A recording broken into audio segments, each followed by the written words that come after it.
The wisdom of the Buddha, unabridged Dhammapada, translated and edited by F. Max Muller.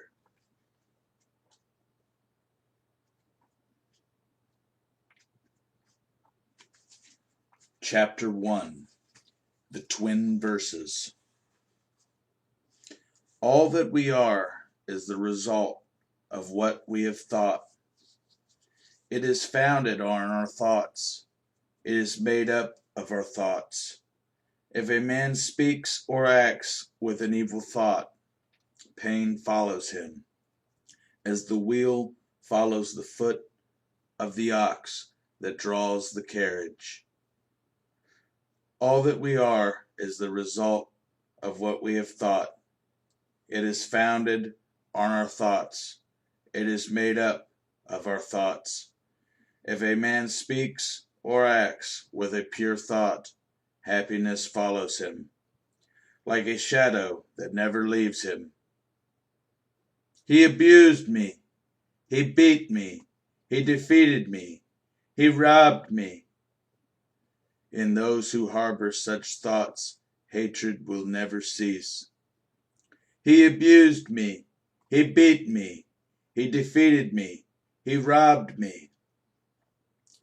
In those who do not harbor such thoughts, hatred will cease. For hatred does not cease by hatred at any time. Hatred ceases by love. This is an old rule. The world does not know that we must all come to an end here, but those who know it, their quarrels cease at once. He who lives looking for pleasures only, his senses uncontrolled, immoderate in his food, idle and weak, Mara, the tempter, will certainly overthrow him, as the wind throws down a weak tree. He who lives without looking for pleasures, his senses will controlled, moderate in his food, faithful and strong. Him Mara will certainly not overthrow, any more than the wind throws down a rocky mountain. He who wishes to put on the yellow dress without having cleansed himself from sin, who disregards also the temperance and truth, is unworthy of the yellow dress. But he who has cleansed himself from sin is well grounded in all virtues, and endowed also with temperance and truth. He is indeed worthy of the yellow dress. They who imagine truth in untruth, and see untruth in truth, never arrive at truth, but follow vain desires. They who know truth in truth and untruth in untruth arrive at truth and follow true desires. As rain breaks through an ill-thatched house, passion will break through an unreflecting mind. As rain does not break through a well-thatched house, passion will not break through a well-reflecting mind. The evildoer mourns in this world, and he mourns in the next. He mourns in both. He mourns and suffers when he sees the evil result of his own work. The virtuous man delights in this world, and he delights in the next. He delights in both. He delights and rejoices when he sees the purity of his own work. The evildoer suffers in this world, and he suffers in the next. He suffers in both. He suffers when he thinks of the evil he has done. He suffers more when going on the evil path. The virtuous man is happy in this world, and he is happy in the next. He is happy in both. He is happy when he thinks of the good he has done. He is still more happy when going on the good path. The thoughtless man, even if he can recite a large portion of the law, but is not a doer of it, has no share in the priesthood, but is like a cowherd, counting the cows of others.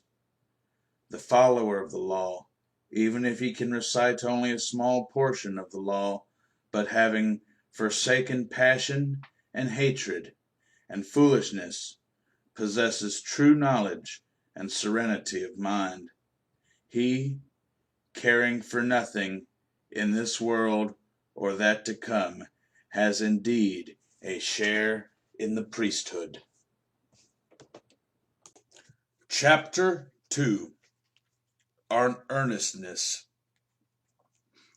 Earnestness is the path of immortality, nirvana. Thoughtlessness, the pain of death. Those who are in earnest do not die. Those who are thoughtless are as if dead already. Having understood this clearly, those who are advanced in earnestness delight in earnestness and rejoice in the knowledge of the elect. These wise people, meditative, steady, always possessed of strong powers, attain to nirvana, the highest happiness. If an earnest person has roused himself, if he is not forgetful, if his deeds are pure, if he acts with consideration, if he restrains himself, and if he lives according to law, then his glory will increase. By rousing himself, by earnestness, by restraint and control, the wise man may make for himself an island which no flood can overwhelm. Fools may follow after vanity. The wise man keeps earnestness as his best jewel. Follow not after vanity, nor after the enjoyment of love and lust. He who is earnest and meditative obtains ample joy. When the learned man drives away vanity by earnestness, he, the wise, climbing the terraced heights of wisdom, looks down upon the fools, free from sorrow. He looks upon the sorrowing crowd as one that stands on a mountain looks down upon them that stand upon the plains.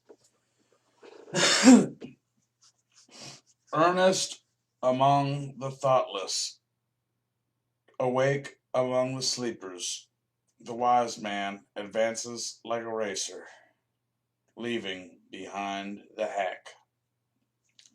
By earnestness did Magavan Indra rise to the lordship of the gods. People praise earnestness. Thoughtlessness is always blamed.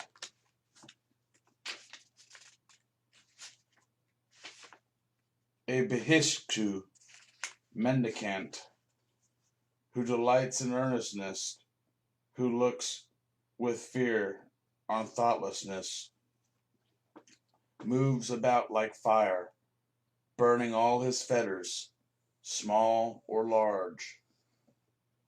A Bhishku mendicant who delights in reflection, who looks with fear on thoughtlessness, cannot fall away from his perfect state.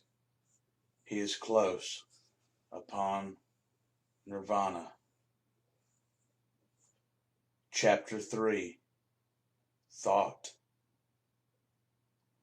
As a fletcher makes straight his arrow, a wise man makes straight his trembling and unsteady thought, which is difficult to guard, difficult to hold back.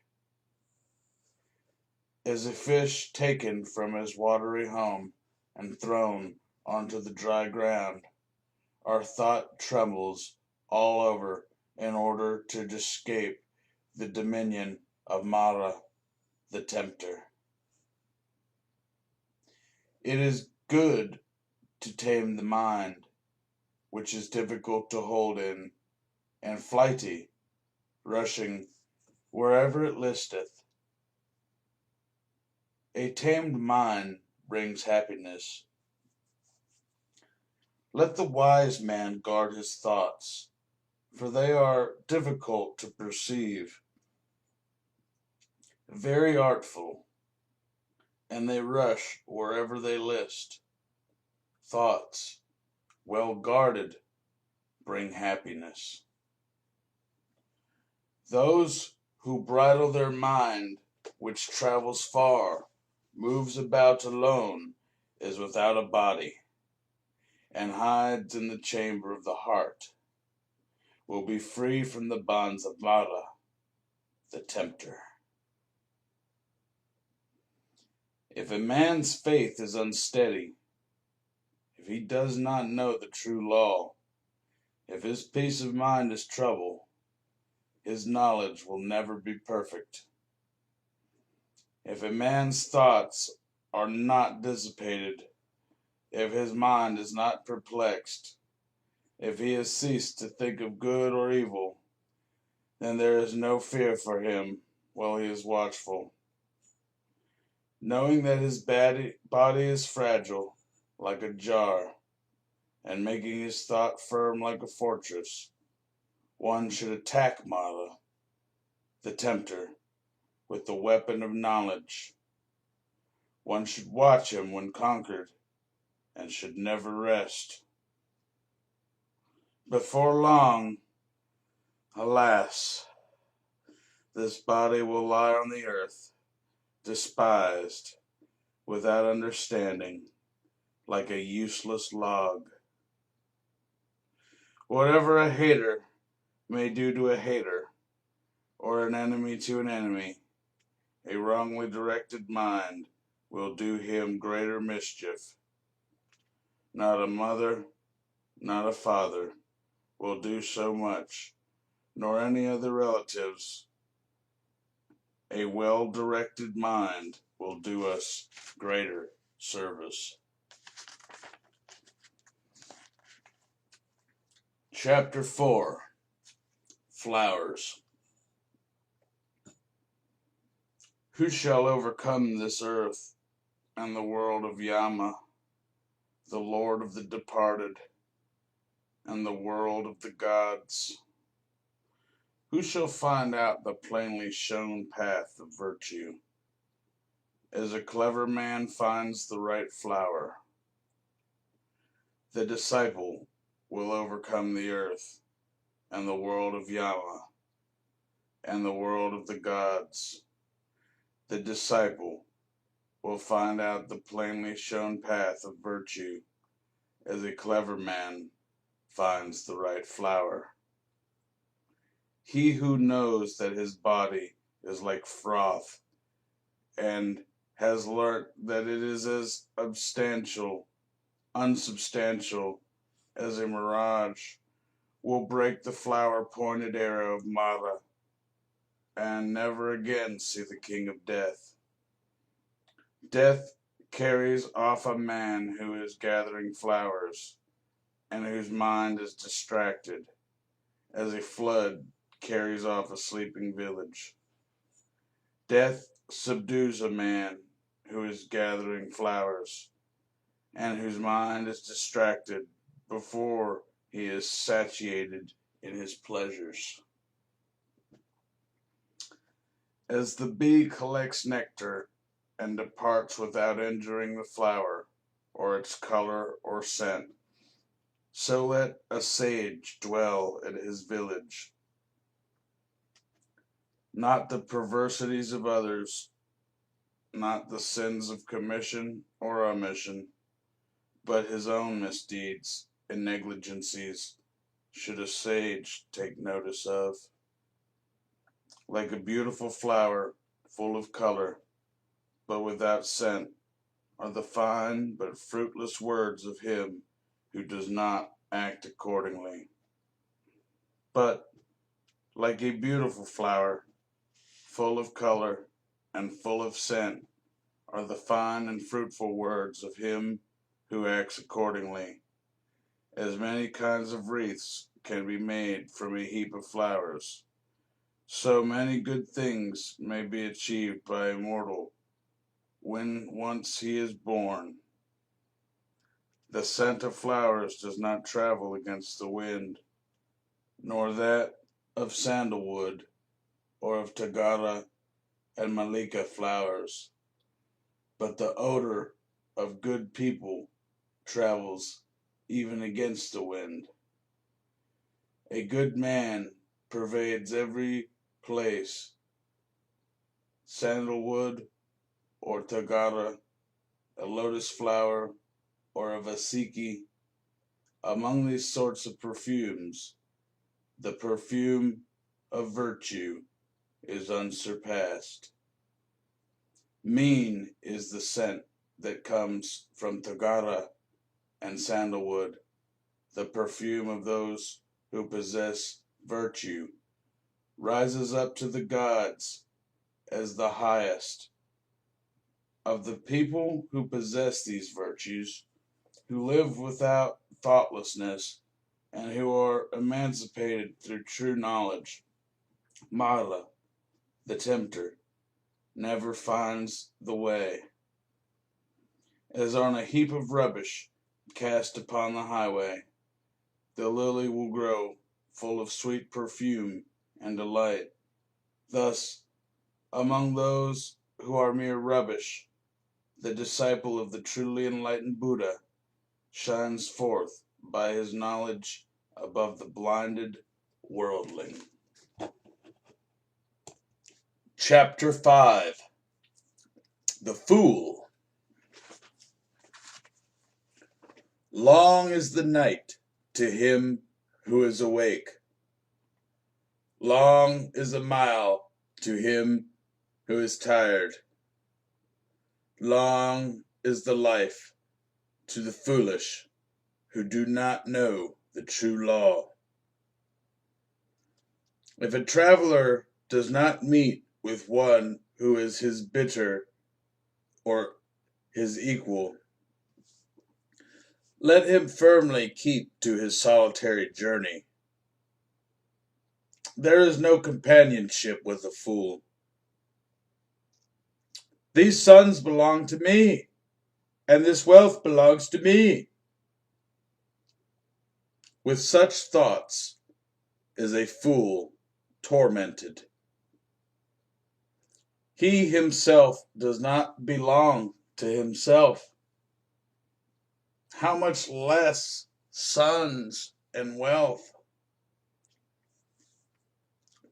The fool who knows his foolishness is wise, at least so far. But a fool who thinks himself wise, he is called a fool indeed.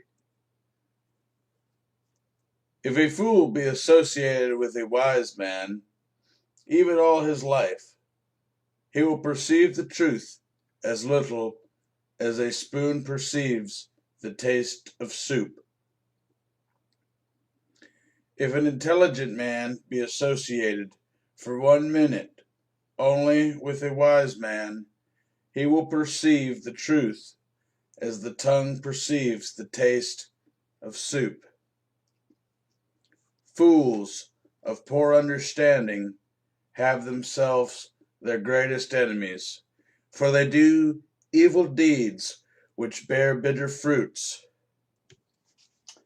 That deed is not well done, of which a man must repent, and the reward of which he receives gladly and cheerfully. As long as the evil deed done does not bear fruit, the fool thinks it is like honey, but when it ripens, the fool suffers grief. Let a fool, month after month, eat his food like an ascetic, with the tip of a blade of kusa grass. Yet is he not worth the 16th particle of those who have well weighed the law? An evil deed, like newly drawn milk, does not turn suddenly, smoldering like fire, covered by ashes. It follows the fool. And when the evil deed, after it has become known, turns to sorrow for the fool, then it destroys his bright lot. Nay, it cleaves his head. Let the fool wish for a false reputation, for precedence among the bhikkhus, for lordship in the convents, for worship among other people. May both the layman and he who has left the world think that this is done by me. May they be subject to me in everything which is to be done or is not to be done. Thus is the mind of the fool, and his desire and pride increase. One is the road that leads to wealth, another the road that leads to nirvana. If the bhikkhu, the disciple of Buddha, has learnt this, he will not yearn for honor. He will strive after separation from the world.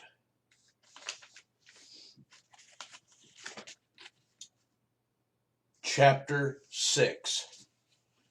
The Wise Man. If you see a man who shows you what is to be avoided, who administers reproofs, and is intelligent, follow that wise man as you would one who tells of hidden treasures. It will be better, not worse, for him who follows him. Let him admonish, let him teach, let him forbid what is improper. He will be beloved of the good, by the bad he will be hated. Do not have evildoers for friends. Do not have low people for friends. Have virtuous people for friends. Have for friends the best of men. He who drinks in the law lives happily with a serene mind. The sage rejoices always in the law, as preached by the elect. Well makers lead the water wherever they like. Fletchers bend the arrow. Carpenters bend a log of wood. Wise people fashion themselves. As a solid rock is not shaken by the wind, wise people falter not amidst blame and praise. Wise people, after they have listened to the laws, become serene, like a deep, smooth, and still lake. Good men indeed walk warily under all circumstances. Good men speak not out of desire for sensual gratification, whether touched by happiness or sorrow. Wise people never appear elated or depressed. If, whether for his own sake or the sake of others, a man wishes neither for a son, nor for wealth, nor for lordship, and if he does not wish for his own success by any unfair means, then he is good, wise, and virtuous. Few are there among men who arrive at the other shore, become arhats. The other people here run up and down the shore. But those who, when the law has been well preached to them, follow the law, will pass over the dominion of death, however difficult to cross. A wise man should leave the dark state of ordinary life and follow the bright state of the bhikkhu. After going from his home to a homeless state, he should, in his retirement, look for enjoyment where enjoyment seemed difficult, leaving all pleasures behind and calling nothing his own. The wise man should purge himself of all the troubles of the mind. Those whose mind is well grounded in the 7 elements of knowledge, who, without clinging to anything, rejoice in freedom from attachment, whose appetites have been conquered, and who are full of light.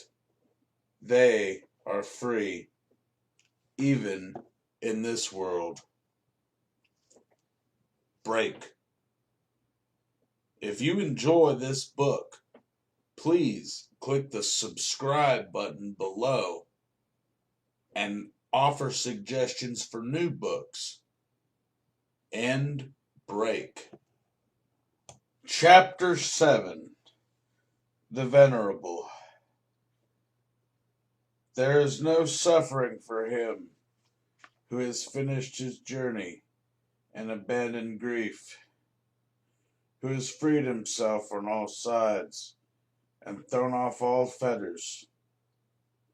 They exert themselves with their thoughts well collected. They do not tarry in their abode. Like swans who have left their lake, they leave their house and their home. Men who have no riches, who live on recognized food, who have perceived void and unconditioned freedom, nirvana. Their path is difficult to understand, like that of birds in the air. He whose appetites are stilled, who is not absorbed in enjoyment, who has perceived void and unconditioned freedom in nirvana, his path is difficult to understand, like that of the birds of the air. The gods even envy him, whose senses, like horses well broken in by the driver, have been subdued, who is free from pride and free from appetites, such as One who does his duty is tolerant like the earth, or like a threshold.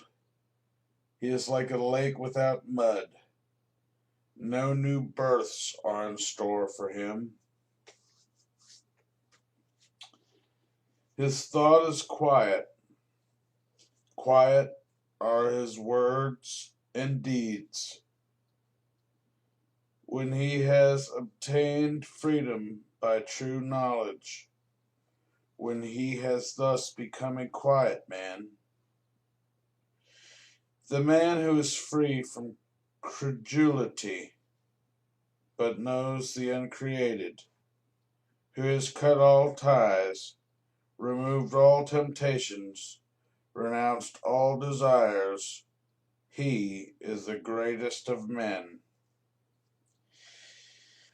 In a hamlet or in a forest, on sea or dry land, wherever venerable persons, arahanta, dwell, that place is delightful. Forests are delightful. Where the world finds no delight, there the passionless will find delight, for they look not for pleasures. Chapter 8. The Thousands. Even though a speech be 1,000 of words, but made up of senseless words, one word of sense is better, which if a man hears, he becomes quiet. Even though a gatha, poem, be 1,000 of words, but made up of senseless words, one word of a gatha is better, which if a man hears, he becomes quiet. Though a man recite 100 gathas made up of senseless words, one word of the law is better, which if a man hears, he becomes quiet. If one man conquer in battle 1,000 times 1,000 men, and if another conquer himself, he is the greatest of conquerors. One's own self conquered is better than all other people.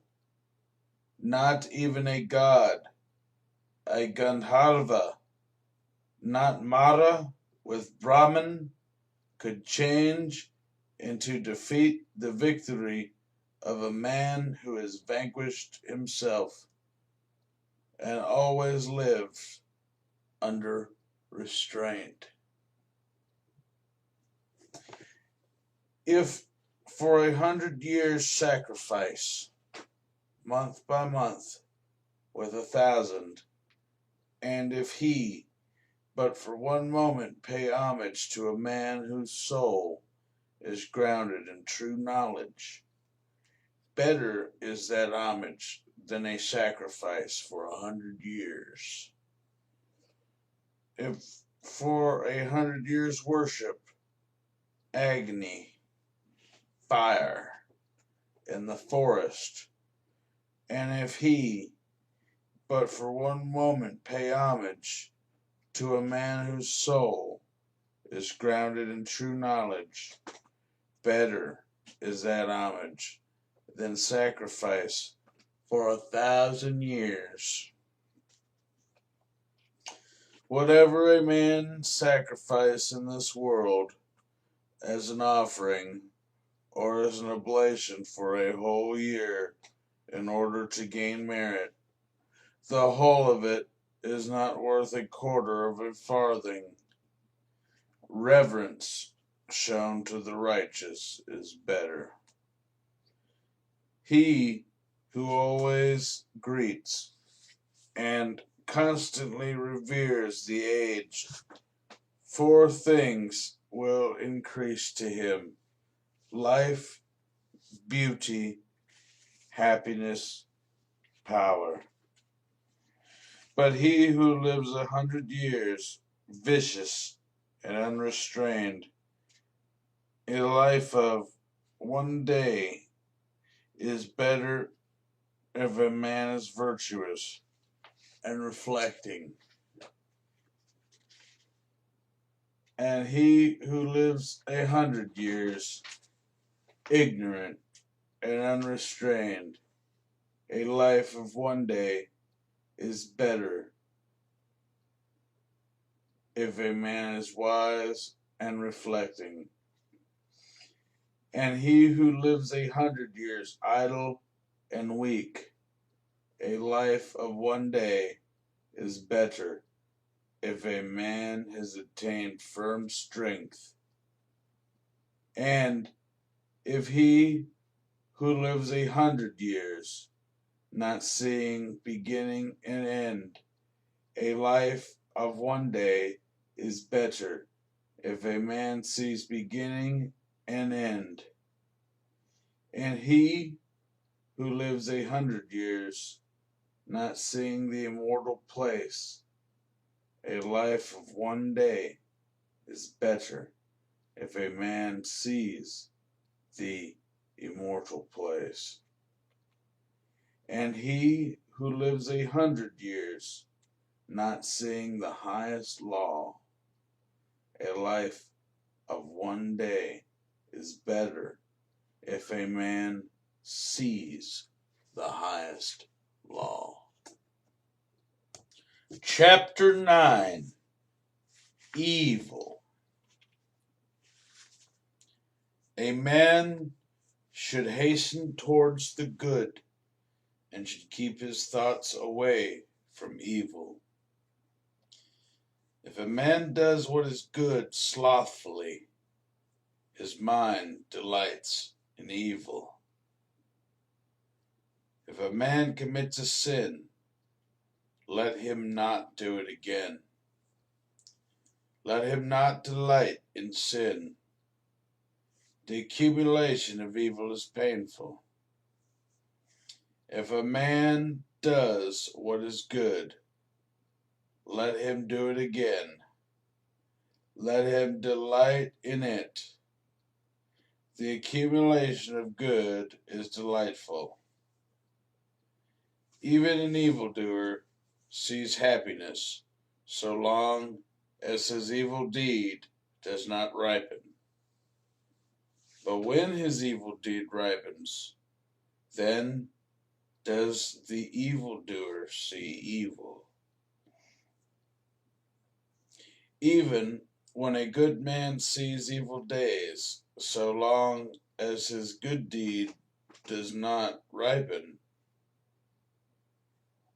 But when his good deeds ripen, then does the good man see good things.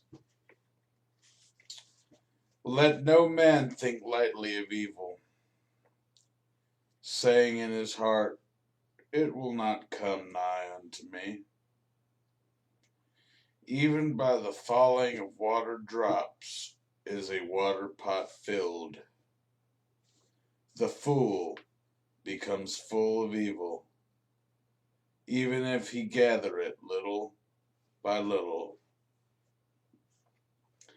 Let no man think lightly of good, saying in his heart, "It will not come nigh unto me."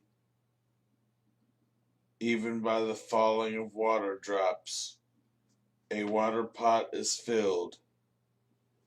The wise man becomes full of good, even if he gather it little by little. Let a man avoid evil deeds as a merchant. If he has few companions and carries much wealth, avoids a dangerous road, as a man who loves and life avoids poison.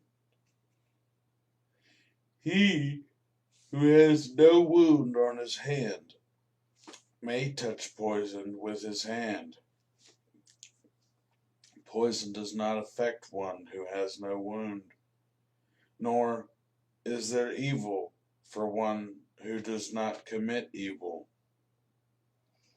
If a man offend a harmless, pure, and innocent person, the evil falls back upon that fool, like light dust thrown up against the wind. Some people are born again. Evildoers go to hell. Righteous people go to heaven. Those who are free from all worldly desires attain nirvana, not in the sky, not in the midst of the sea, not if we enter into the clefts of the mountains.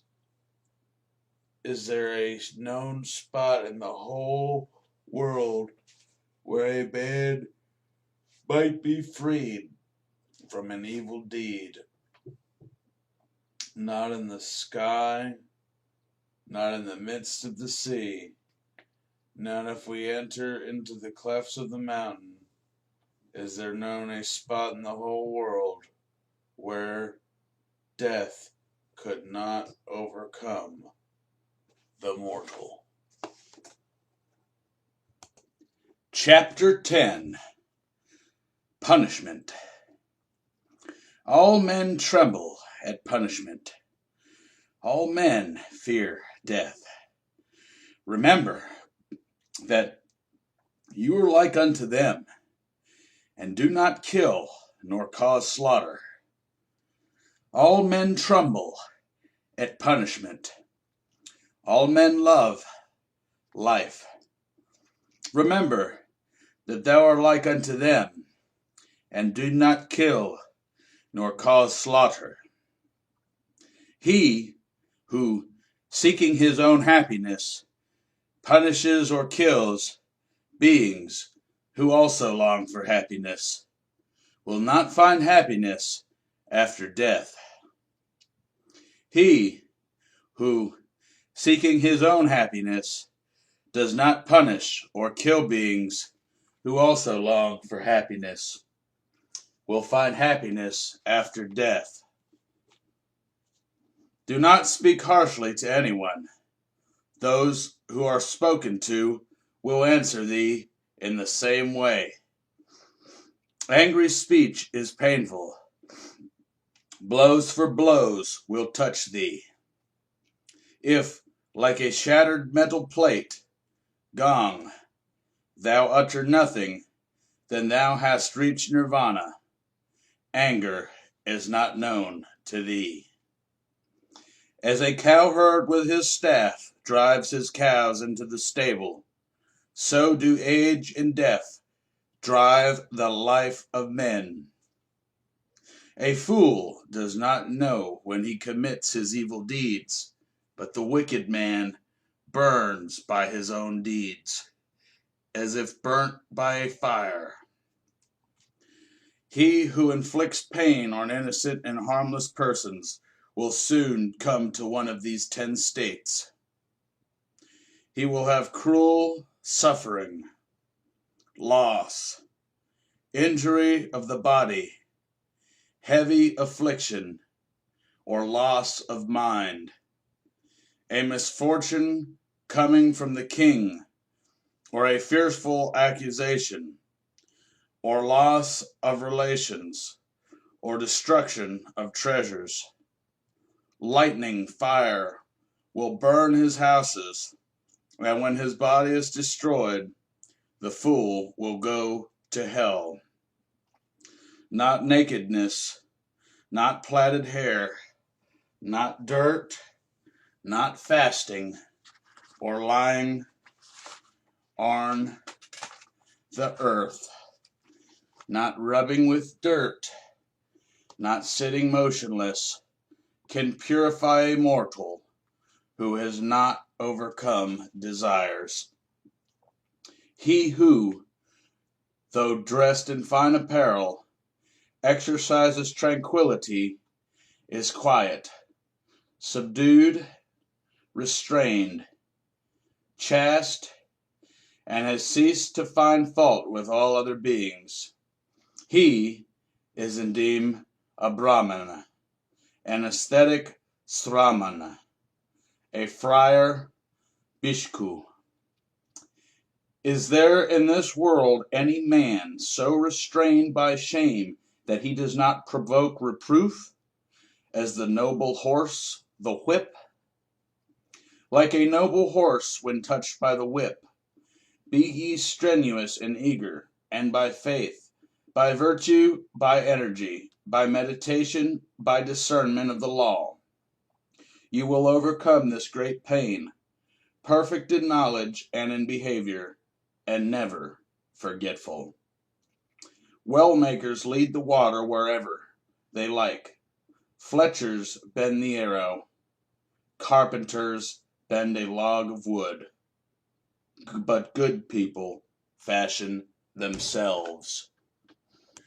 Chapter 11. Old Age. How is their laughter? How is their joy?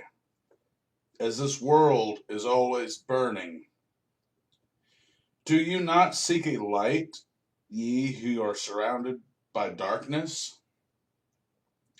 Look at this dressed up lump, covered with wounds, joined together, sickly, full of so many schemes, but which has no strength, no hold. This body is wasted, full of sickness and frail. This heap of corruption breaks to pieces. Life indeed ends in death. After one has looked at those gray bones, thrown away like gourds in the autumn, what pleasure is there left in life? After a stronghold has been made of the bones, it is covered with flesh and blood, and there dwell in it old age and death, pride and deceit. The brilliant chariots of kings are destroyed. The body also approaches destruction, but the virtue of good people never approaches destruction. Thus do the good say to the good. A man who hasn't learned little grows like an ox. His flesh grows, but his knowledge does not grow. Looking for the maker of this tabernacle, I have run through a course of many births, not finding him, and painful is birth again and again. But now, maker of the tabernacle, thou hast seen.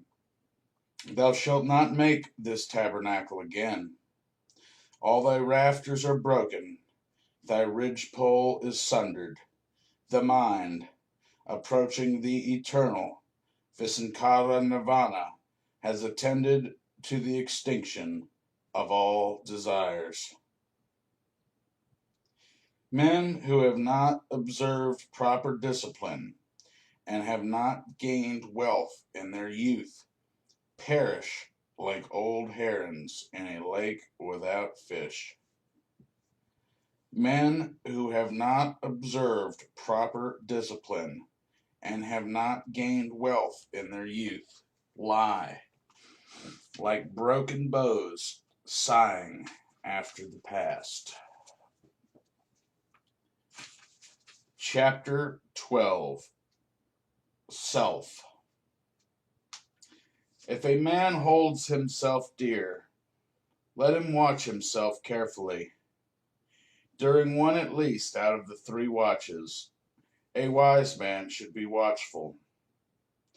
Let each man direct himself first to what is proper, Then let him teach others. Thus a wise man will not suffer. If a man make himself as the teachers others to be, then, being himself well subdued, he may subdue others. For one's own self is difficult to subdue. Self is the Lord of self. Who else could be the Lord? With self well subdued, a man finds a Lord as few can find. The evil done by oneself, self-forgotten, self-bred, crushes the foolish, as a diamond breaks even a precious stone. He whose wickedness is very great brings himself down to that state where his enemy wishes him to be, as a creeper does with the tree which it surrounds. Bad deeds and deeds hurtful to ourselves are easy to do, but what is beneficial and good, that is very difficult to do. The foolish man who scorns the rule of the venerable Arhat, of the elect Arya, of the virtuous, and follows a false doctrine, he bears fruit to his own destruction, like the fruits of the Kahathaka reed. By oneself the evil is done. By oneself one suffers. By oneself evil is left undone.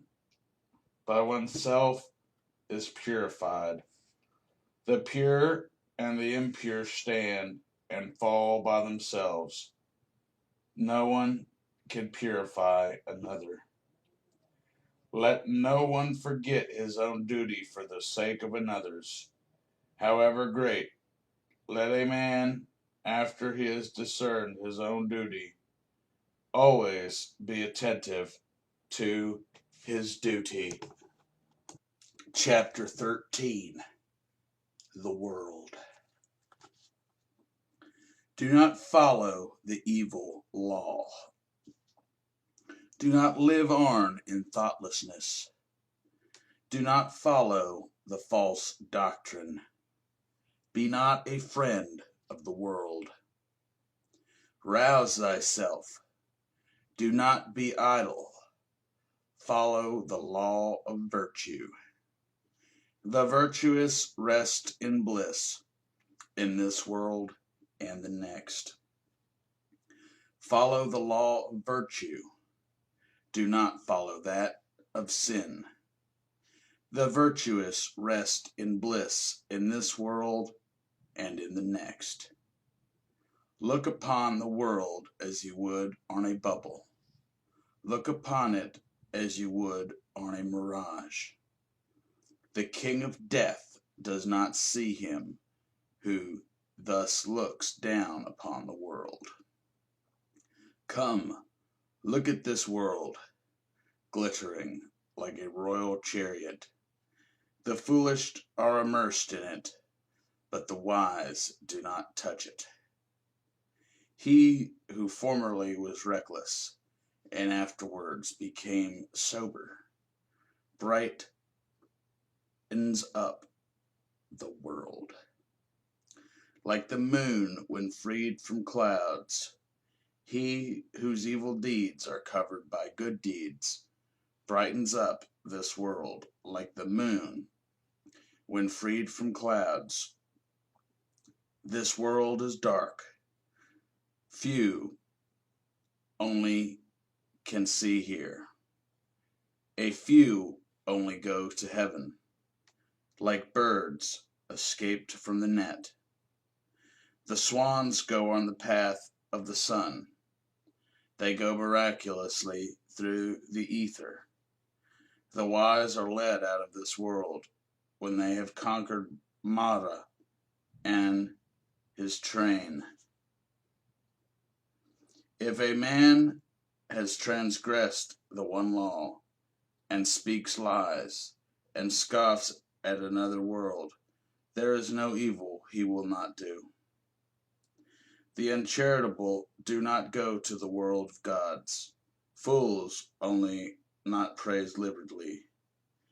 A wise man rejoices in liberality, and though it becomes blessed in the other world, better than sovereignty over the earth, better than going to heaven, better than lordship over all worlds is the reward of Satapati, the first step in holiness. Chapter 14. The Buddha, the Awakened. He whose conquest cannot be conquered again, into whose conquest no one in this world enters. By what track can you lead him?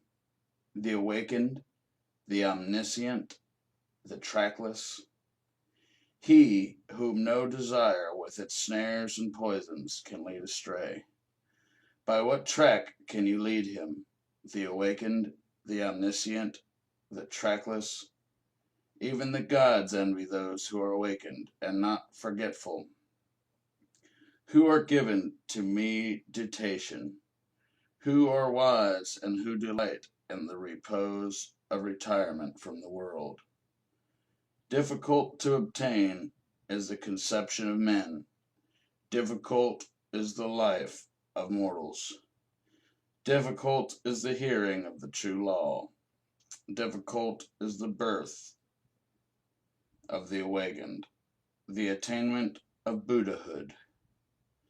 Not to commit any sin, to do good, and to purify one's own mind, that is, the teaching of all the awakened. The awakened call patience the highest penance, long-suffering the highest nirvana, for he is not an anchorite, pravagata, who strikes others. He is not an ascetic, stramana, who assaults others. Not to blame, not to strike, to live restrained under the law, to be moderate in eating, to sleep, to sit alone, and to dwell on the highest thoughts. This is the teaching of the awakened. There is no satisfying lusts, even by a shower of gold pieces. He who knows that lusts have a short taste and cause pain, he is wise, even in heavenly pleasures. He finds no satisfaction. The disciple who is fully awakened delights only in the destruction of all desires. Men driven by fear go to many a refuge, to mountains and forests, to groves and sacred trees. But that is not a safe refuge. That is not the best refuge. A man is not delivered from all pains after having gone to that refuge.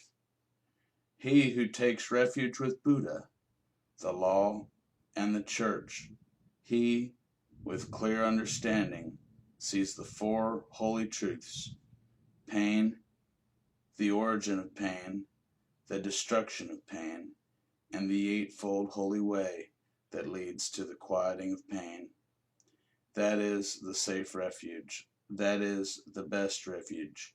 Having gone to that refuge, a man is delivered from all pain. A supernatural person, a Buddha, is not easily found. He is not born everywhere. Wherever such a sage is born, that race prospers. Happy is the arising of the awakened. Happy is the teaching of the true law.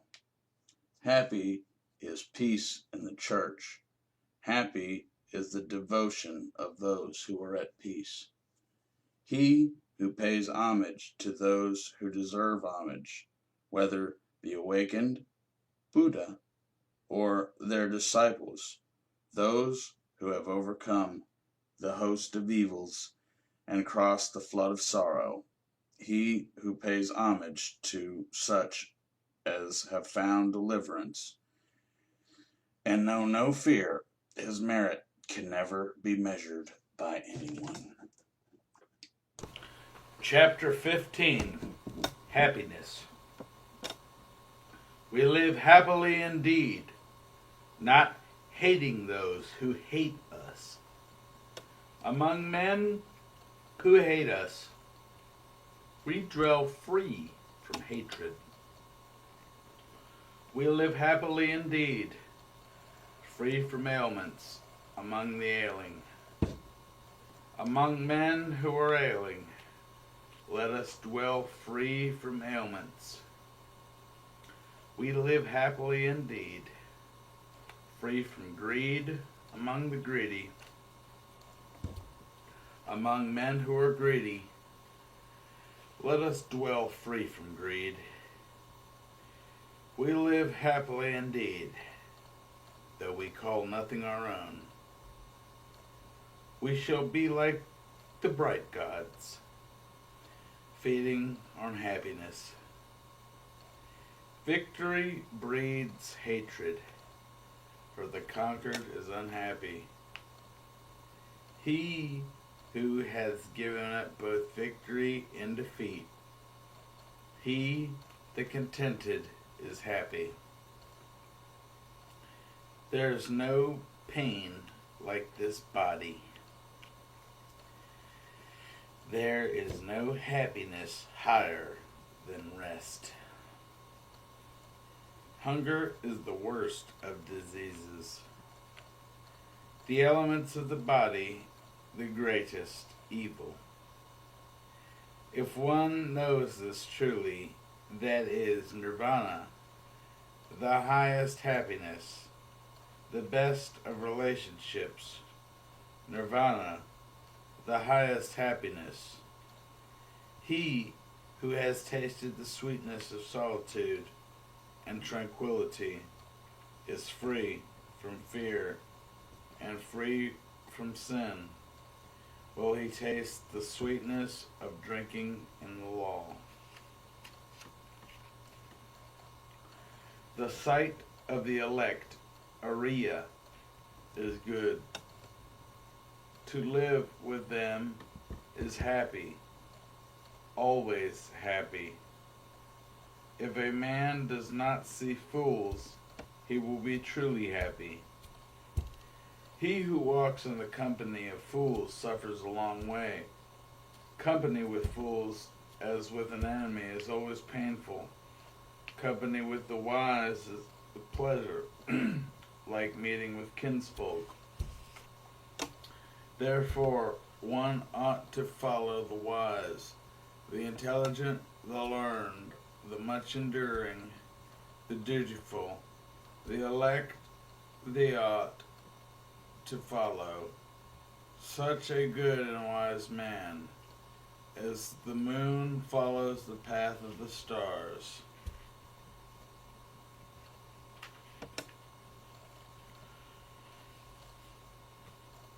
Chapter 16, Pleasure. He who gives himself to vanity and does not give himself to meditation, forgetting the real aim of grasping at pleasure, will in time envy him who exerted himself in meditation. Let no man ever cling to what is pleasant or to what is unpleasant. Not to see what is pleasant is pain, and it is pain to see what is unpleasant. Therefore, let no man love anything. Loss the beloved is evil. Those who love nothing and hate nothing have no fetters. From pleasure comes grief. From pleasure comes fear. He who is free from pleasure knows neither grief nor fear. From affection comes grief. From affection comes fear. He who is free from affection knows neither grief nor fear. From lust comes grief. From lust comes fear. He who is free from lust knows neither grief nor fear. From love comes grief. From love comes fear. He who is free from love knows neither grief nor fear. From greed comes grief. From greed comes fear. He who is free from greed knows neither grief nor fear. He who possesses virtue and intelligence, who is just, speaks the truth, and does what is his own business, him the world will hold dear. He in whom a desire for the ineffable, nirvana, has sprung up in his mind and is satisfied, whose thoughts are not bewildered by love, he is called Erdhamvrostasmos, carried upwards by the stream. The Erdfrosrotas is one who is not carried away by the vulgar passions of the world.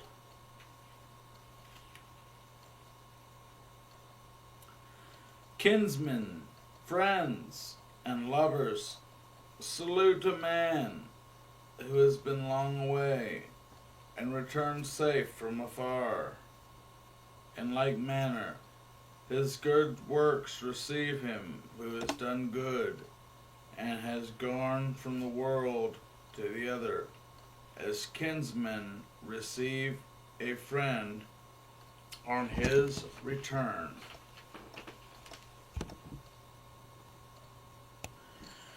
Chapter 18.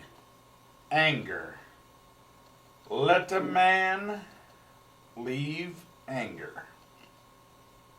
Let him forsake his pride. Let him overcome all bondage. No sufferings befall who is not attached to name and form, and who calls nothing his own. He who holds back rising anger like a rolling chariot, him I call a real driver. Other people are but holding reins. Let a man overcome anger by love. Let him overcome evil by good. Let him overcome the greedy by liberality, the liar by truth. Speak the truth. Do not yield to anger. Give. If thou art asked for little, by these 3 steps thou wilt go near the gods. The sages who injure nobody, who always control their body, they will go to the unchangeable place, nirvana, where If they gone, they will suffer no more. Those who are ever watchful, who study day and night, and who strive after nirvana, their passions will come to an end. This is an old saying. Oh, Atula, this is not as if of today. They blame him who sits silent. They blame him who speaks much. They also blame him who says little. There is no one on earth who is not blamed. There never was, there never will be, nor there is now a man who is always blamed, or a man who is always praised. But he whom those discriminate praise continually, day after day, without blemish, wise, rich in knowledge and virtue, who would dare to blame him? Like a coin made of gold from the Gambu River, even the gods praise him. He is praised even by Brahman. Beware of bodily anger, and control thy body. Leave the sins of the body, and thy body practice virtue. Beware of the anger of the tongue, and control thy tongue. Leave the sins of the tongue, and practice virtue with thy tongue. Beware of the anger of the mind, and control thy mind. Leave the sins of the mind, and practice virtue with thy mind. The wise, who control their body, who control their tongue, the wise, who control their mind, are indeed well controlled. Chapter 18. Impurity. Thou art now like a sere leaf. The messengers of death, Yama, have come near to thee. Thou standest at the door of thy departure, and thou hast no provision for thy journey. Make thyself an island. Work hard, be wise. When thy impurities are blown away, and thou art free from guilt, thou wilt enter into the heavenly world of the elect, Ariya. Thy life has come to an end. Thou art come near to death, Yama. There is no resting place for thee on the road, and thou hast no provision for the journey. Make thyself an island. Work hard, be wise. When thy impurities are blown away, and thou art free from guilt, thou wilt not enter again into birth and decay. Let a wise man blow off the impurities of himself, as a smith blows off the impurities of silver, one by one, little by little, and from time to time, as the impurity which springs from the iron, when it springs from it, destroys it. Thus do a transgressor's own works lead him to the evil path. The taint of prayers is non-repetition. The taint of houses, non-repair. The taint of complexion is sloth. The taint of a watchman, thoughtlessness. Bad conduct is the taint of woman. niggardliness, the taint of a benefactor. Tainted are all evil ways this world and in the next. But there is a taint worse than all taints. Ignorance is the greatest taint. Oh, mendicants, throw off that taint and become taintless.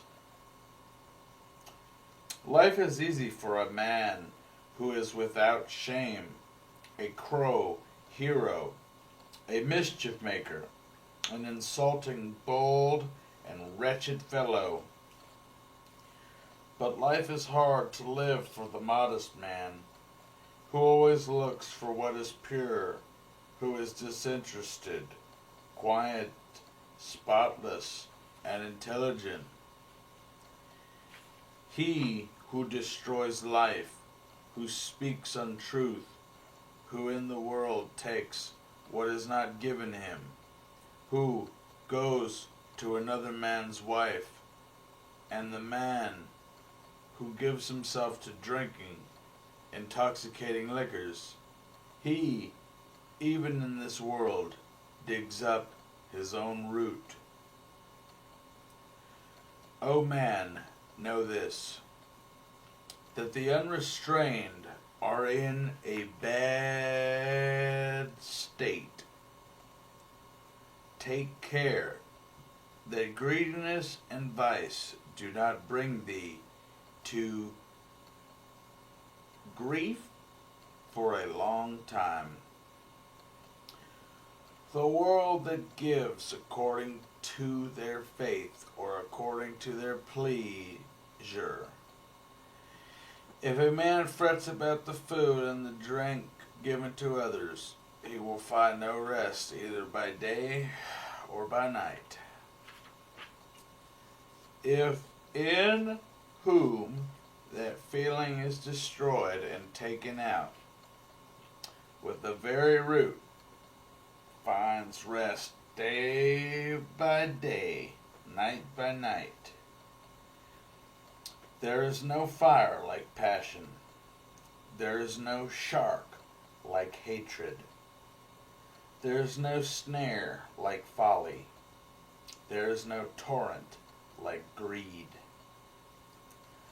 The fault of the others is easily perceived, but that of oneself is difficult to perceive.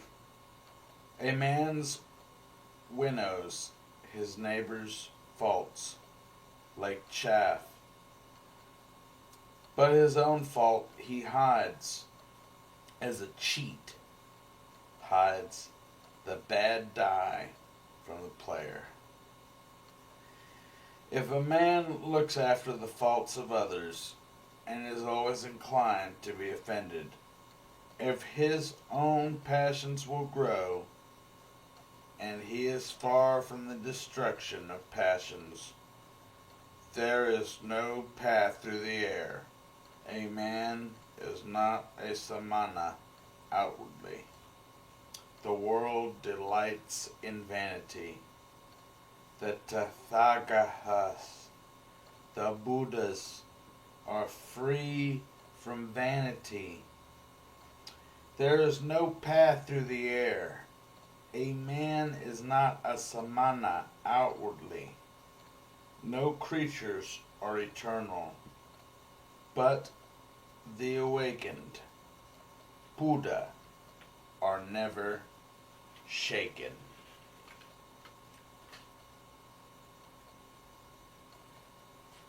Chapter 19. The Just. A man is not just if he carries a matter by violence. No, he who distinguishes both right and wrong, who is learned and guides others, not by violence, but the same law, Being a guardian of the law and intelligent, he is called just. Man is learned because he talks much. He who is patient, free from hatred and fear, is called learned. Man is not a supporter of the law because he talks much, even if a man has learnt little, but sees the law boldly. He is a supporter of the law. A man who never neglects the law. A man is not an elder because his head is gray. His age may be ripe, but he is called old in vain. He in whom there is truth, virtue, pity, restraint, moderation. He who is free from impurity and is wise. He is called an elder. An envious, stingy, dishonest man does not become respectable by means of much talking only by the beauty of his complexion. He in whom all this is destroyed and taken out with the very root of he, when freed from hatred, he is called respectable. Not by tonsure does an undisciplined man who speaks falsehood become samana. Can a man be samana who is still held captive by desire and greediness? He who always quiets the evil, whether small or large, he is called a samana, a quiet man, because he has quieted all evil. A man is not a mendicant, a bhiksu, simply because he asks others for alms. He who adapts the whole law is a bhiksu. Not he only who begs. He who is above good and evil, who is chaste, who with care passes through the world, he is indeed called a bhiksu. A man is not a muni because he observes silence, if he is foolish and ignorant. But the wise, who, as with the balance, chooses the good and avoids evil, he is a muni. He who in this world weighs both sides is called a muni. A man is not elect Ariya because he injures living creatures, because he has pity on all living creatures. Therefore is a man called Ariya. Not only by discipline and vows, not only by much learning, not by entering into a trance, not by sleeping alone do I earn the happiness of release, which no worldling can know. O bhiksu, he who has obtained the extinction of desires, obtained confidence. Chapter 20. The Way. The best of ways is the eightfold, the best of truths the 4 words, the best of virtues passionlessness, the best of men he who has eyes to see. This is the way. There is no other that leads to the purifying of intelligence. go on this path. This is the confusion of Mara, the tempter. If you go on this way, you will make an end of pain. The way preached by me when I had understood the removal of the thorns in the flesh. You yourself must make an effort.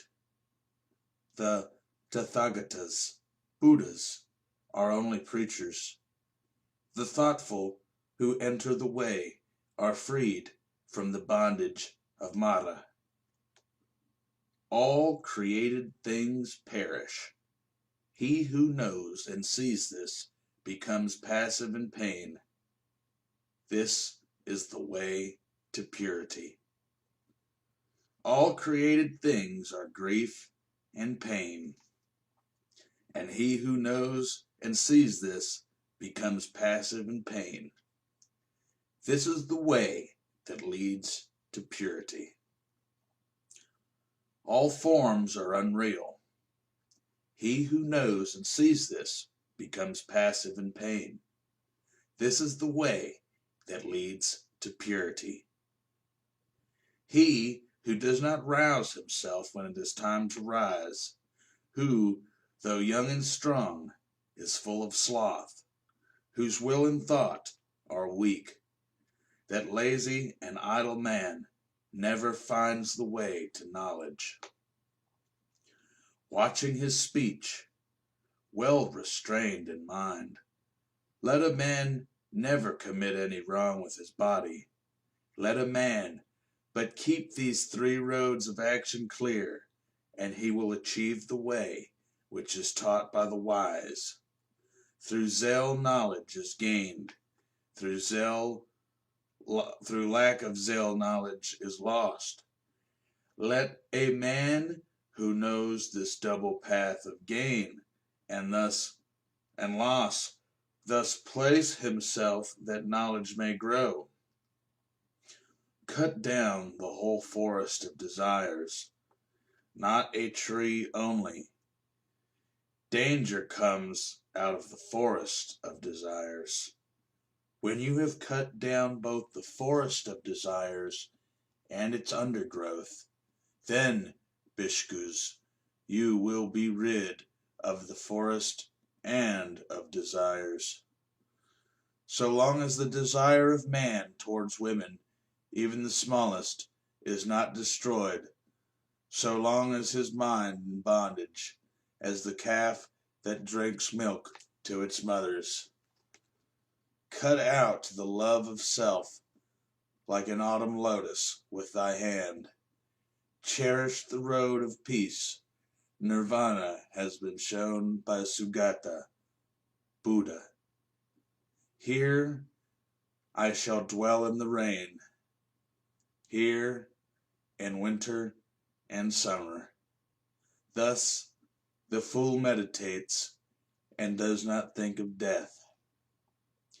Death comes and carries off that man, honored for his children and flocks, his mind distracted, as a flood carries off a sleeping village. Sons are no help, nor a father, nor relations. There is no help from kinsfolk, for one whom death has seized. A wise and well-behaved man who knows the meaning of this should quickly clear the way that leads to nirvana. Chapter 21, Miscellaneous.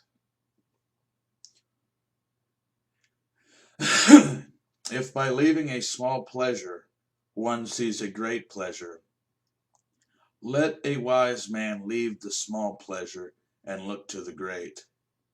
He who, by causing pain to others, wishes to obtain pleasure for himself, he, entangled in the bonds of hatred, will never be free from the hatred. What ought to be done is neglected. What ought not to be done is done. But the desires of unruly thoughtless people are always increasing, but they whose whole watchfulness is always directed to their body, who do not follow what ought not to be done, and who steadfastly do what ought to be done, the desires of such watchful and wise people will come to an end. A true Brahmana goes scatheless, though he have killed father and mother and 2 valiant kings, though he has destroyed a kingdom with all its subjects. A true Brahmana goes scatheless, though he have killed father and mother and 2 holy kings and an eminent man besides. The disciples of Gautama, Buddha, are always well awake, and their thoughts day and night are always set on Buddha. The disciples of Gautama are always well awake, and their thoughts day and night are always set on the law. The disciples of Gautama are always well awake, and their thoughts day and night are always set on the church. The disciples of Gautama are always well awake, and their thoughts day and night are always set on the body. The disciples of Gautama are always well awake. Their mind day and night always delights in compassion. The disciples of Gautama are always well awake, and their mind day and night always delights in meditation. It is hard to leave the world to become a friar. It is hard to enjoy the world. Hard is the monastery. Painful are the houses. Painful it is to dwell with equals, to share everything in common. And the itinerant mendicant is beset with pain. Therefore, let no man be an itinerant mendicant, and he will not be beset with pain. A man full of faith, if endowed with virtue and glory, is respected, whatever place he may choose. Good people shine from afar, like the snowy mountains. Bad people are not seen, like arrows shot by night. Sitting alone, lying down alone, walking alone, without ceasing, and alone subduing himself. Let a man be happy near the edge of a forest. Chapter 22. The Downward Course. He who says what is not goes to hell. He also who, having done a thing, says, I have not done it. After death, both are equal. They are men with evil deeds in the next world. Many men whose shoulders are covered with the yellow gown are ill-conditioned and unrestrained, such as evildoers by their evil deeds go to hell. Better it would be to swallow a heated iron ball, like flaring fire, than that a bad, unrestrained fellow should live on the charity of the land. 4 things does a reckless man who covets his neighbor's wife: demerit, an uncomfortable bed; thirdly, punishment; and lastly, hell. There is demerit and the evil way to hell. There is the short pleasure of the frightened in the arms of the frightened, and the king imposes heavy punishment. Therefore, let no man think of his neighbor's wife as a grass blade if badly grasped, cuts the arm. Badly practiced asceticism leads to hell. An act carelessly performed, a broken vow, and hesitating obedience to discipline, brahmacharyam, all this brings no great reward. If anything is to be done, let a man do it. Let him attack it vigorously. A careless pilgrim only scatters the dust of his passions more widely.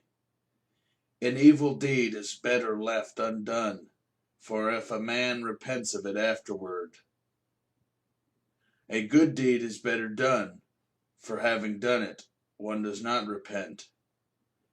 Like a well-guarded frontier fort which defenses within and without, so let a man guard himself. Not a moment should escape, for they who allow the right moment to pass suffer pain when they are in hell. They who are ashamed of what they ought not to be ashamed of, and are not ashamed of what they ought to be ashamed of, such men, embracing false doctrines, enter the evil path. They who fear when they ought not to fear, and fear not when they ought to fear, such men, embracing false doctrines, enter the evil path. They who see sin where there is no sin, and see no sin where there is sin, such men, embracing false doctrines, enter the evil path. They who see sin where there is sin, and no sin where there is no sin, such men, embracing the true doctrine, enter the good path. Chapter 23. The Elephant. Silently I endured abuse, as the elephant in battle endures the arrow sent from the bow, for the world is ill-natured. They lead a tamed elephant to battle. The king mounts a tamed elephant. The tamed is the best among men, he who silently endures abuse. Mules are good, if tamed, and noble Sindhu horses, and elephants with large tusks, but he who tames himself is better still. For these animals does no man reach the untrodden country, nirvana, where a tamed man goes on a tamed animal, on his own well-tamed self. The elephant, called Dhammapada, his temples running with pungent sap, and who is difficult to hold, does not eat a morsel when bound. The elephant longs for the elephant grove. If a man becomes fat and a great eater, if he is sleepy and rolls himself about, that fool, like a hog fed on grains, is born again and again. This mind of mine went formerly wandering about, as it liked, as it listed, as it pleased. But I shall now hold it in thoroughly, as the rider who holds the hook holds the furious elephant. Be not thoughtless. Watch your thoughts. Draw yourself out of the evil way, like an elephant sunk in the mud. If a man find prudent companion, who walks with him, is wise, and lives soberly, he may walk with him, overcoming all dangers, happy, but considerate. But if a man find no prudent companion who walks with him, is wise, and lives soberly, Let him walk alone, like a king who has left his conquered country behind, like an elephant in the forest. It is better to live alone. There is no companionship with a fool. Let a man walk alone. Let him commit no sin, with few wishes, like an elephant in the forest. If the occasion arises, friends are pleasant, enjoyment is pleasant. Whatever be the cause, a good work is pleasant in the hour of death. The giving up of all grief is pleasant. Pleasant in the world is the state of a mother, pleasant the state of a father, pleasant the state of a samana, pleasant the state of a brahmana. Pleasant is virtue lasting to old age. Pleasant is faith firmly rooted. Pleasant is attainment of intelligence. Pleasant is avoiding of sins.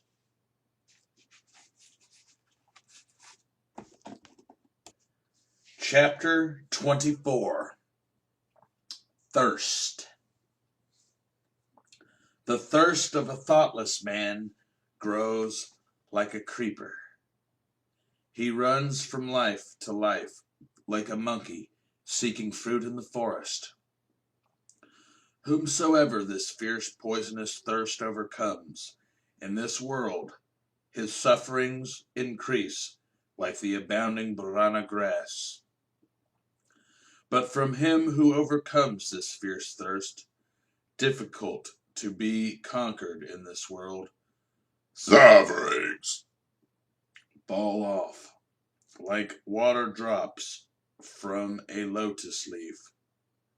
This salutary word I tell you, do ye, as many as are here assembled, dig up the root of thirst, as he who wants the sweet-scented Usira root must dig up the Barana grass, that Mara, the tempter, may not crush you again and again, as the stream crushes the reeds. As a tree, even though it has been cut down, is firm so long as its root is safe and grows again. Thus, unless the feeders of thirst are destroyed, this pain of life will return again and again. He whose 36 streams are strongly flowing in the channels of pleasure, the waves, is desires which are set on passion, will carry away that misguided man. The channels run everywhere. The creeper of passion stands sprouting. If you see the creeper springing up, cut its root by means of knowledge. A creature's pleasures are extravagant and luxurious, given up to pleasure and deriving happiness. Men undergo again and again birth and decay. Beset with lust, men run about like a snared hare, held in fetters and bonds. They undergo pain for a long time, again and again. Beset with lust, men run about like a snared hare. Let therefore the mendicant drive out thirst by striving after passionlessness for himself. He who, having got rid of the forest of lust, after having reached nirvana, gives himself over to forest life, to lust, and who, when free from the forest, from lust, runs to the forest, to lust. Look at that man. Though free, he runs into bondage. Wise people do not call that a strong fetter which is made of iron wood or hemp, Passionately strong is the care for precious stones and rings for sons and a wife. That fetter wise people call strong, which drags down, yields, but is difficult to undo. After having cut this at last, people leave the world free from cares, and leaving the pleasures of love behind.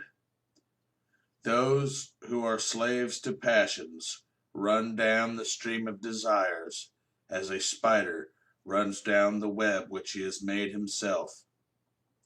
When they have cut this at last, wise people go onwards, free from cares, leaving all pain behind.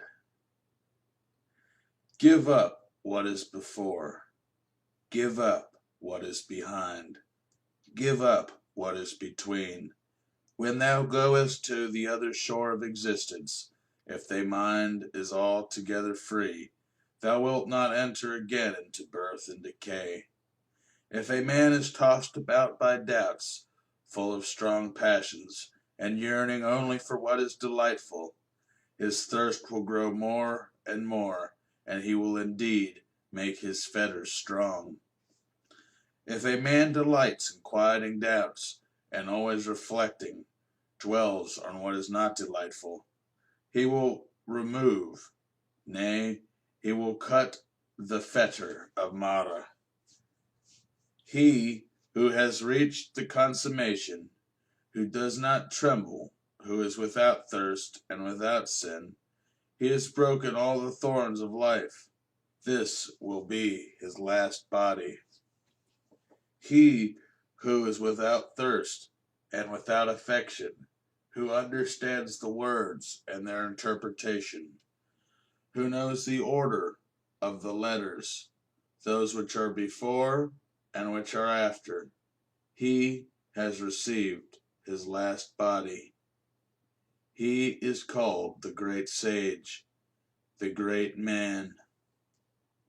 I have conquered all. I know all conditions of life. I am free from taint. I have left all, and through the destruction of thirst, I am free. Having learnt myself, whom shall I indicate as my teacher? The gift of the law exceeds all gifts. The sweetness of the law exceeds all sweetness. The delight in the law exceeds all delights. The extinction of thirst overcomes all pain. The foolish, if they look not for the other shore, the foolish, by his thirst for riches, destroys himself, as if he were destroying others. The fields are damaged by weeds. Mankind is damaged by passion.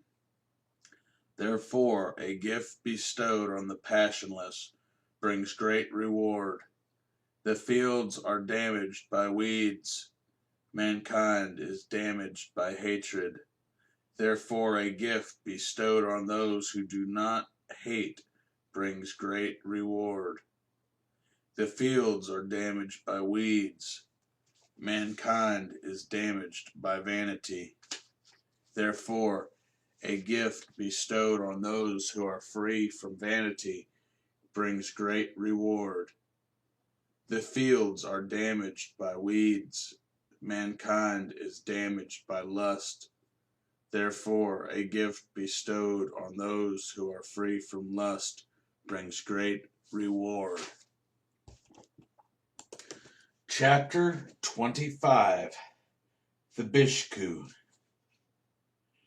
Restraint in the eye is good. Good is restraint in the ear. In the nose, restraint is good. Good is restraint in the tongue. In the body, restraint is good. Good is restraint in speech. In thought, restraint is good. Good is restraint in all things. a bhikkhu, restrained in all things, is freed from all pain. He who controls his hand, he who controls his feet, he who controls his speech, he who is well controlled, he who delights inwardly, who is well collected, who is solitary and content, him they will call bhikkhu. The bhikkhu who controls his mouth, who speaks wisely and calmly, who teaches the meaning and the law, his word is sweet. He who dwells in the law delights in the law, meditates on the law, recollects the law.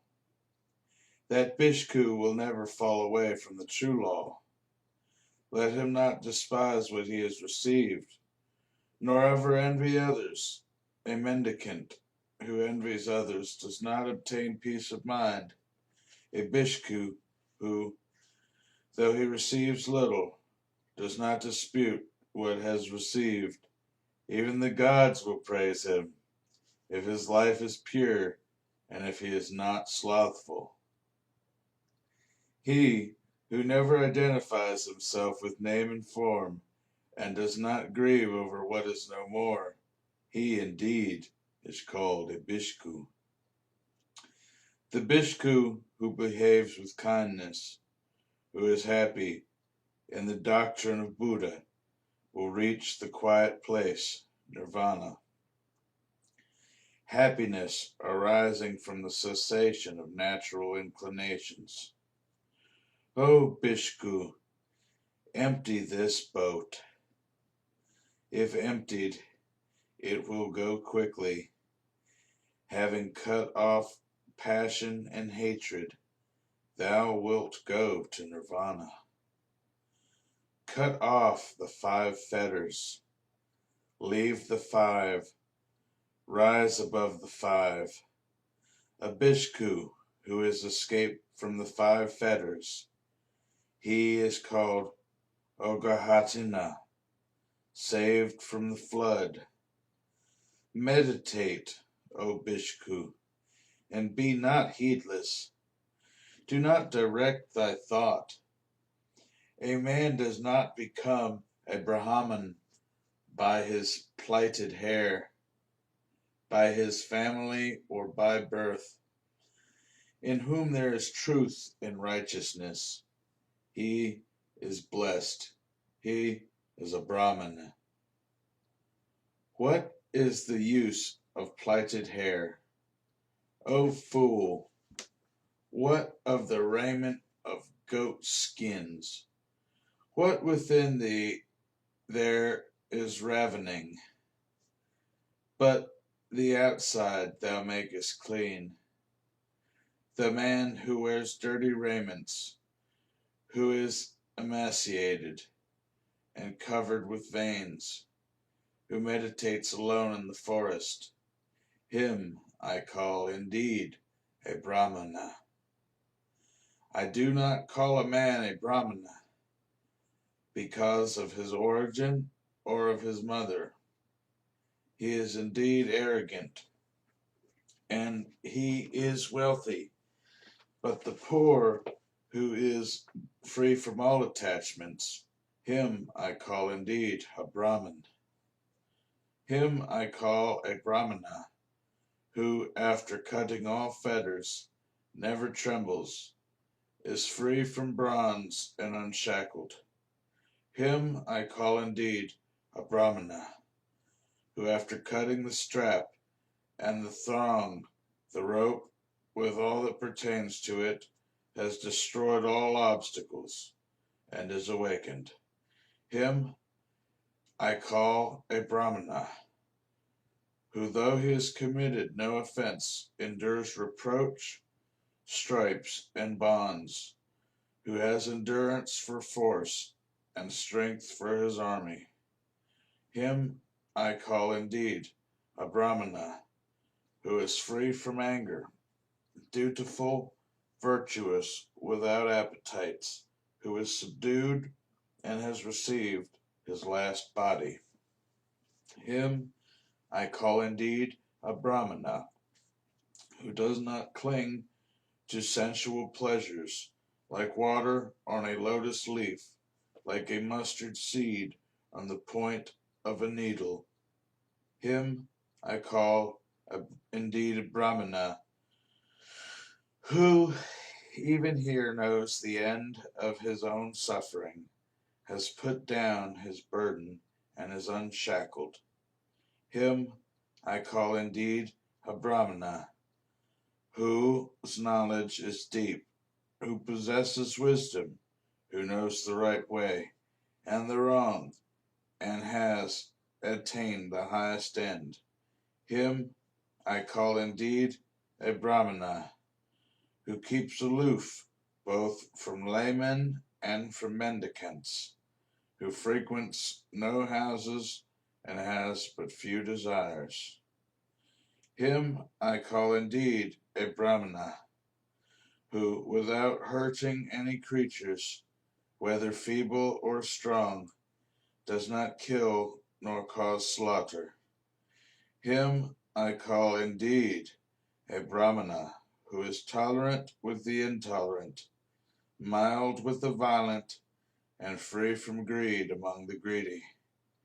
Him I call indeed a Brahmana, from whom anger and hatred, pride and hypocrisy have dropped like a mustard seed from the point of a needle. Him I call indeed a Brahmana, who utters true speech, instructive and free from harshness, so he offends no one. Him I indeed call a Brahmana, who takes nothing in the world that is not given him, be it long or short, small or large, good or bad. Him I call indeed a Brahmana, who fosters no desires for this world or for the next, has no inclinations, and is unshackled. Him I call indeed a Brahmana, who has no interests, and when he has understood the truth, does not say, How, and who has reached the depths of the immortal?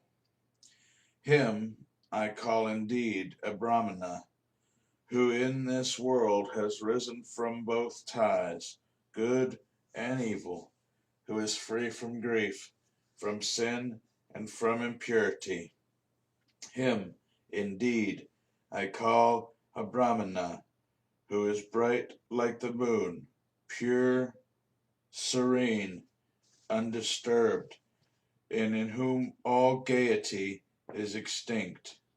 Him I call indeed a Brahmana, who has traversed this miry road, the impassable world, difficult to pass, and its vanity, who has gone through and reached the other shore, its thoughtful, steadfast, free from doubts, free from attachments, and content. Him I call indeed a Brahmana, who in this world, having abandoned all desires, travels about without a home, and in whom all conspicuance is extinct. Him I call indeed a Brahmana, who, having abandoned all longings, travels without a home, and in whom all covetousness is extinct. Him I indeed call a Brahmana, who, after leaving all bondage to men, has risen above all bondage to the gods, and is free from all and every bondage. Him I call indeed a Brahmana, who has left what pleasures and what has left and what gives pain, who is cold and free from all germs of renewed life, the hero who has conquered all the worlds. Him I call indeed a Brahmana, who knows the destruction and the return of beings everywhere, who is free from bondage, well-faring, Sugata, and awakened Buddha. Him I call indeed a Brahmana, whose path to the gods do not know, nor spirits, Gandharvas, nor men, whose passions are extinct, and who is an Arhat. Him I call indeed a Brahmana, who calls nothing his own, whether it be before, behind, or between, who is poor and free from love of the world. Him I call indeed a Brahmana, the manly, the noble, the hero, the great sage, the conqueror, the indifferent, the accomplished, the awakened.